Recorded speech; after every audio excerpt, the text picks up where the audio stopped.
My son cheated on his wife, so I cut him out of my will.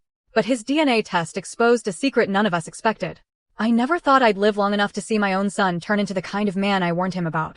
I raised him with morals, discipline, and respect for women. Or at least I thought I did. When he married Olivia, I was proud. She was kind, patient, and loyal, the kind of woman you build a life with. But as the years went by, I started noticing cracks. Olivia looked tired, sad, withdrawn. She never complained, but I could see the truth behind her polite smiles. It wasn't until a neighbor, yes, a neighbor, told me she'd seen my son with another woman that I confronted him. He didn't even try to deny it. He laughed, saying, "Dad, it's not that serious. Men cheat. Women forgive." That sentence broke something in me. I told him, right then and there, that I was done with him. I told him if he ever cheated again, he would lose everything, not just my respect, but the inheritance, the house, and the company shares I had worked my whole life to build. He swore he wouldn't. He swore Olivia meant everything to him. 6 months later, Olivia showed up at my doorstep, crying, holding their baby, and saying she was done. She had caught him again. This time, with a coworker. That night, I changed my will. My daughter would get everything. My son, Ethan, would get nothing. I called him and told him the truth. "You broke your vows, your promises, and my heart. You'll get nothing from me. A man who cheats on his wife doesn't deserve to inherit a legacy built on loyalty." He screamed, insulted me, said Olivia turned me against him. But I stayed firm. I told him the only way I'd ever reconsider would be if he proved himself capable of honesty, truly. 2 years passed. I barely saw him.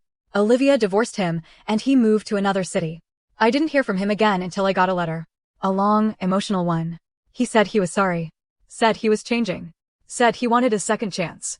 He even mentioned he had taken a paternity test for his child to prove he was serious about doing things right. That got my attention. I invited him to meet me. He came, looking thinner, older, defeated.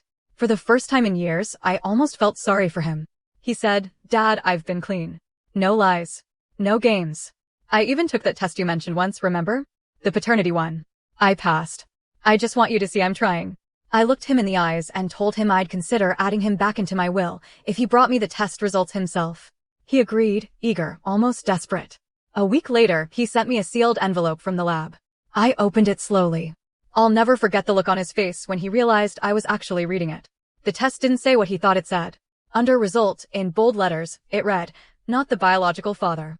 His jaw dropped. He snatched the paper from my hands, staring at it like he couldn't believe it. "That's not possible," he whispered. "Olivia, she wouldn't." But I could see the panic in his eyes. I leaned back and said quietly, "You wanted honesty, Ethan. Well, you finally got it." He collapsed into the chair across from me, shaking. "Dad, what do I do?" I stood up. "You live with the truth you've built for yourself. I told you years ago, lies always come home eventually." I left him there with the paper trembling in his hand. Later that night, I called Olivia. I didn't expect her to answer, but she did. When I told her about the test, she sighed. "I know," she said softly. "He asked for it himself. He thought it would make him look responsible. He didn't even realize I already knew the truth." I froze. "You knew?" "Yes," she said. "That child isn't his. It's yours." My heart stopped. For a moment, I couldn't speak. The room started spinning. Olivia continued, "It happened the night I came to you crying. You were kind, and I was broken. It wasn't planned, and I didn't want to ruin your family even more. I thought he'd never ask for that test." I hung up without another word. Now I sit here, staring at the will on my desk and the DNA results beside it. I've spent my life believing I could judge right from wrong, good from evil. But I'm not so sure anymore. I gave everything to my family, and in the end, every secret, every lie, came back home. I tore up the will that night. Because no amount of money can fix the kind of truth that destroys everything you thought you knew.